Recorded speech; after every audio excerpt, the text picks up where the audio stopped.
Sebelumnya, Assalamualaikum warahmatullahi wabarakatuh. Saya Tribudi Rahayu, mahasiswi manajemen B, Fakultas Ekonomi dan Bisnis, Universitas Dina Badra dengan NIM 182-115. Di sini saya akan menyampaikan mengenai sejarah perekonomian dan struktur pemerintahan Indonesia, di mana di sini adalah mata kuliah pelajaran perekonomian Indonesia dan dengan dosen pengampu Bapak Dr. Andes Januar Sasono, Magister Manajemen. Sebelumnya, berikut adalah profil Fakultas Ekonomi dan Bisnis Universitas Dina Badra. Berikutnya adalah profil saya sendiri seperti pada layar. Untuk pembahasan pertama adalah pemerintahan Orde Lama pada tahun 1945 hingga 1965. Di sini banyak kondisi politik dan keamanan yang tidak stabil mempengaruhi kondisi perekonomian, seperti tekanan dari Belanda yang masih ada, pemberontakan di daerah-daerah yang masih marak. Kemudian, buruknya kondisi infrastruktur ekonomi, fisik, dan non-fisik sepeninggalan Jepang, dan juga stagflasi. Dinamika perekonomian Indonesia pada tahun 1945 hingga 1965. Pada periode yang pertama adalah struktur ekonomi masih peninggalan zaman kolonialisasi. Periode yang kedua, masa peralihan struktur ekonomi, yaitu nasionalisasi perusahaan-perusahaan Belanda, seperti Dijkja Volksbank atau DJB menjadi Bank Indonesia atau BI, Jawatan Kereta Api atau DKA menjadi PJKA, KNIL menjadi GIA, dan lain sebagainya. Pada periode yang ketiga, perubahan struktur ekonomi semakin dekat dengan pemikiran sosialis atau komunis, di mana ada istilah inward-looking policy atau berdikari pro negara-negara sosialis di Eropa Timur dan Republik Rakyat Cina. Berikutnya adalah pemerintahan Orde Baru pada tahun 1966 hingga 1996. Ada beberapa poin. Yang pertama adalah konsentrasi ekonomi pemerintahan ditujukan pada peningkatan kesejahteraan masyarakat, yaitu melalui pembangunan. Pada tahun 1966 hingga 1970, upaya-upaya pemulihan stabilitas ekonomi, sosial, dan politik terutama rehabilitasi ekonomi. Pada tahun 1969, Repelita pertama atau rencana pembangunan 5 tahun pertama, tujuan utamanya adalah membuat Indonesia menjadi swasembada.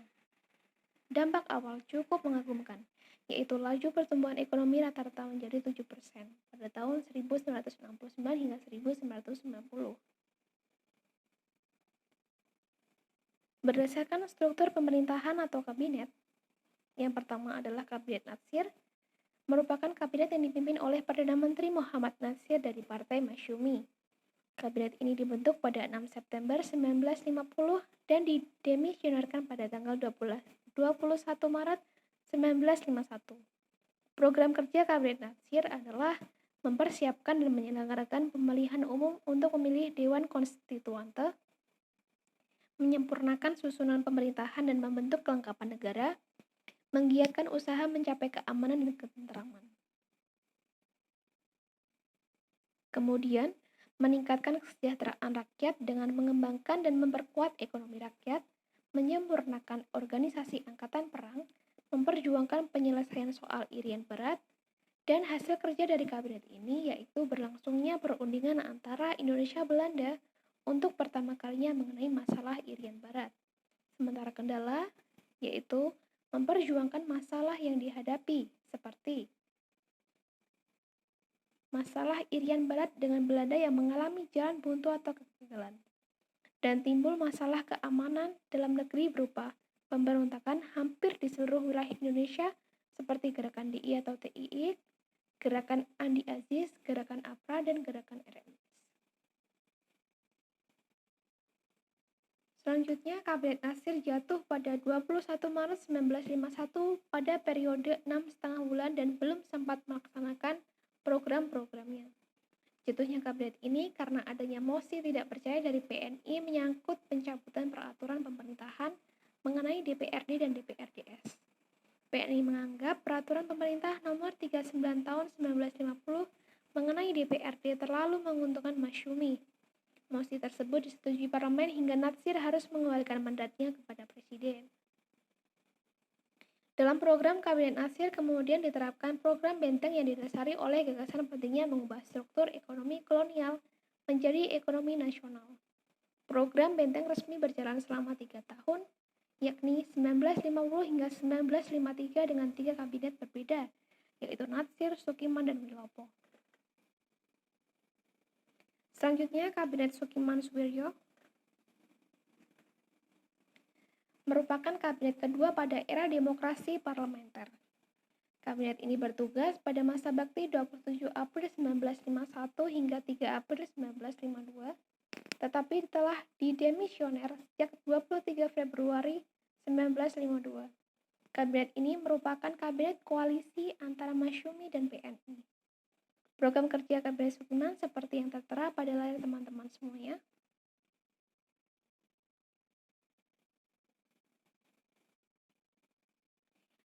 Dan hasil dari program kerja Kabinet Sukiman-Suwiryo tidak terlalu berarti, sebab programnya melanjutkan program Natsir. Hanya saja terjadi perubahan skala prioritas dalam pelaksanaan programnya, seperti awalnya program menggiatkan usaha keamanan dan ketentraman, namun selanjutnya diprioritaskan untuk menjamin keamanan dan ketentraman.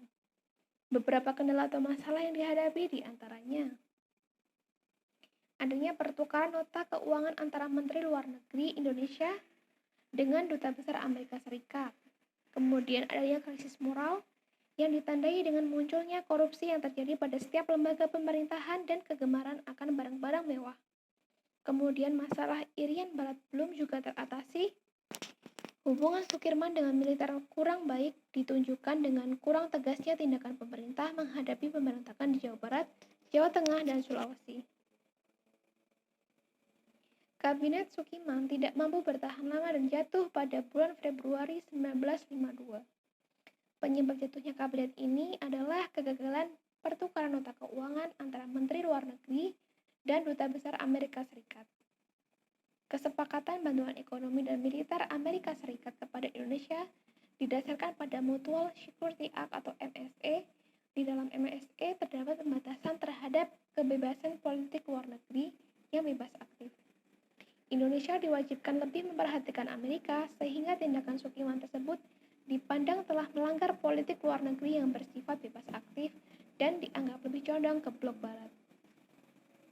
Di samping itu, semakin merebaknya korupsi di kalangan birokrat dan gagalnya kabinet Sukiman dalam menyelesaikan masalah Irian Barat. Untuk selanjutnya adalah Kabinet Wilopo. Program kerja Kabinet Wilopo yang pertama mempersiapkan dan melaksanakan pemilu. Yang kedua, berupaya untuk mengembalikan Irian Barat agar kembali menjadi wilayah RI.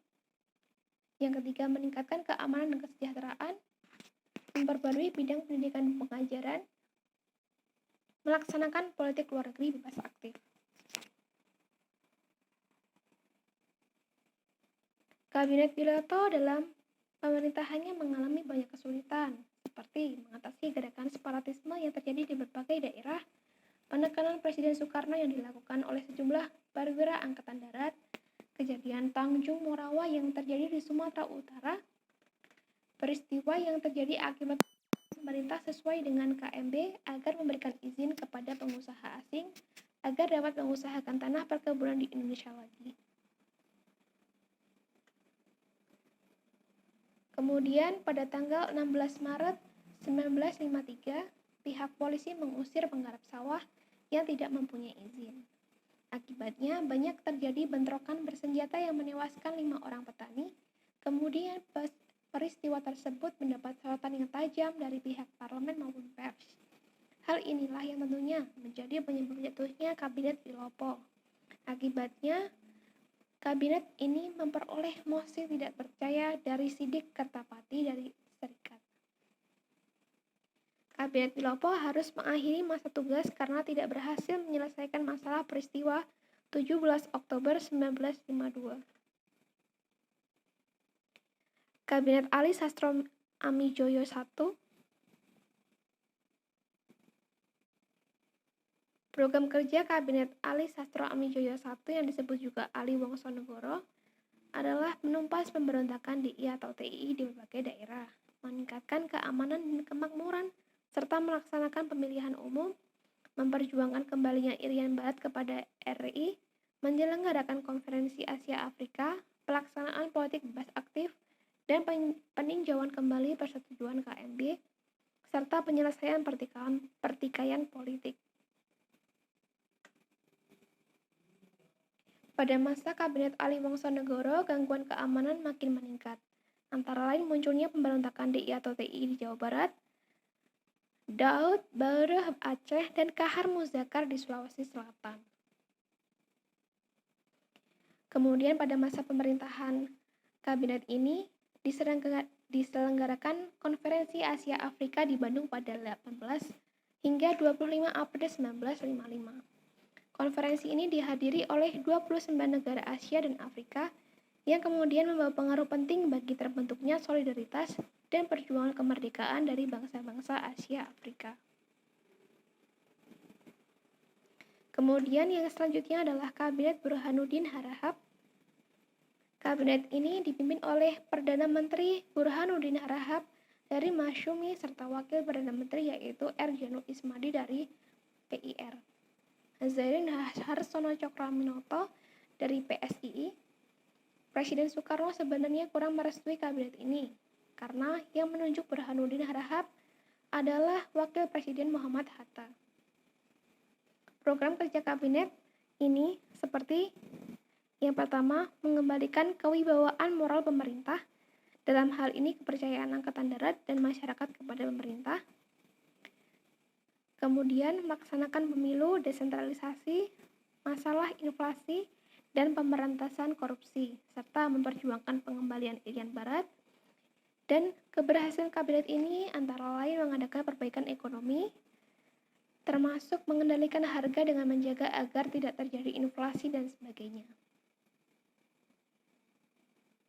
Selanjutnya, kabinet ini jatuh tidak diakibatkan oleh keretakan di dalam tubuh kabinet, juga bukan karena kelompok oposisi yang mencetuskan mosi tidak percaya dalam parlemen, akan tetapi karena merasa tugasnya sudah selesai. Pada tanggal 2 Maret 1956, Kabinet Burhanuddin Harahap mengundurkan diri sekaligus menyerahkan mandatnya kepada Presiden untuk dibentuk kabinet baru berdasarkan hasil pemilu. Kemudian Kabinet Ali Sastro Amijoyo II. Kabinet ini disebut juga dengan Kabinet Ali Rum Idam karena dipimpin oleh Perdana Menteri Ali Sastro Amijoyo dari PNI beserta dua wakil Perdana Menteri yakni Muhammad Rum dari Masyumi dan Idan Khalid dari NU. Pekerjaan Kabinet Ali Sastro Amijoyo mendapat dukungan penuh dari Presiden dan dianggap sebagai titik tolak dari periode Planning and Investment yang hasilnya adalah pembatalan seluruh perjanjian KMB. Program kerjanya disebut Rencana Pembangunan 5 tahun yang memuat program jangka panjang, yaitu menyelesaikan pembatalan hasil konferensi meja bundar, menyelesaikan masalah Irian Barat, membentuk Provinsi Irian Barat, menjalankan politik luar negeri bebas aktif, membentuk daerah-daerah otonomi dan mempercepat terbentuknya anggota-anggota DPRD, mengusahakan perbaikan nasib kaum buruh dan pegawai, menyehatkan keseimbangan keuangan negara, dan mewujudkan perubahan ekonomi kolonial menjadi ekonomi nasional. Yang selanjutnya adalah Kabinet Juanda, atau disebut juga dengan Kabinet Karya yang dipimpin oleh Perdana Menteri Juanda Kartawijaya dari PNI, beserta 3 orang wakil Perdana Menteri yaitu Hardi dari PNI, Idam Khalid dari NU, serta Johannes Leimina dari Parkindo. Kabinet ini memiliki 5 program yang disebut Pancakarya yaitu membentuk Dewan Nasional, menormalisasi keadaan Republik Indonesia, melanjutkan pembatalan konferensi meja bundar, memperjuangkan Irian Barat, dan mempercepat pembangunan. Sekian presentasi dari saya. Terima kasih atas waktu dan kesempatan yang diberikan dari Bapak Yanuar Saksono dan teman-teman semuanya. Semoga bermanfaat bagi kita semua. Wassalamualaikum warahmatullahi wabarakatuh.